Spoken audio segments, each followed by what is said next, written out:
Hi guys! Welcome back to my channel. Ito lang level up na talaga itong si Dustin or si Bianca Di Vera. Ngayong araw nga, tawang-tawa ang mga housemates si Dustin, hindi mapakali habang dumadaan sa kanya si Bianca Di Vera. At ito na nga tinanong niya, "Baby, gutom ka na ba?" Aba, may tawagan na, level up na talaga itong si Dustin. Ang lakas na ni Dustin. Dumidiskarte na kay Bianca Di Vera. At ang nakita natin, parang nahuhulog na din itong si Bianca kay Dustin kasi napakamaalaga niya kay Dustin.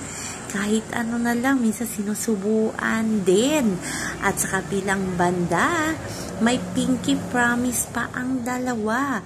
Kasi nga, parang nagdadrama itong si Dustin na baka siya na ang next na lalabas ng bahay ni Kuya. Sabi ni Bianca, ayokong pumayag, hindi ka palalabas dito. Magtatagal pa tayo dito. Sabi ni Dustin, don't you worry, pag ako naman yung naunang na-evict, promise, hihintayin kita sa labas. So talagang desidido talaga itong si Dustin yun. Naligawan itong si Bianca Di Vera outside world.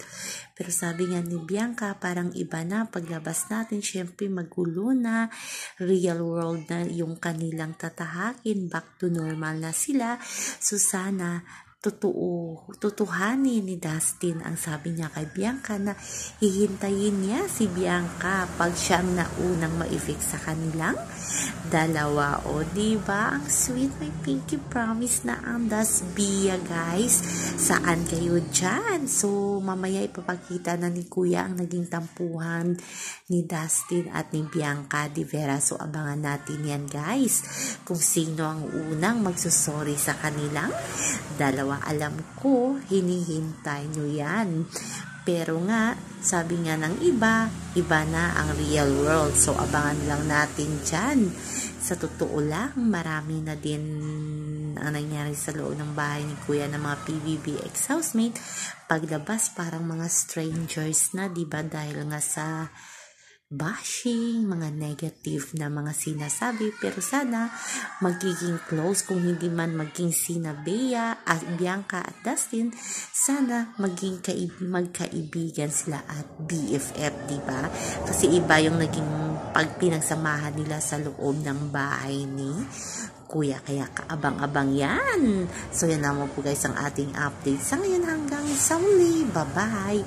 Always remember, wag po tayo magpaka-stress. Please like, share, and subscribe my channel para ma-update kayo sa mga bagong upload. Ayan guys nakakakilig na talaga itong Dasbia. Real na talaga ito sa loob ng bahay ni Kuya.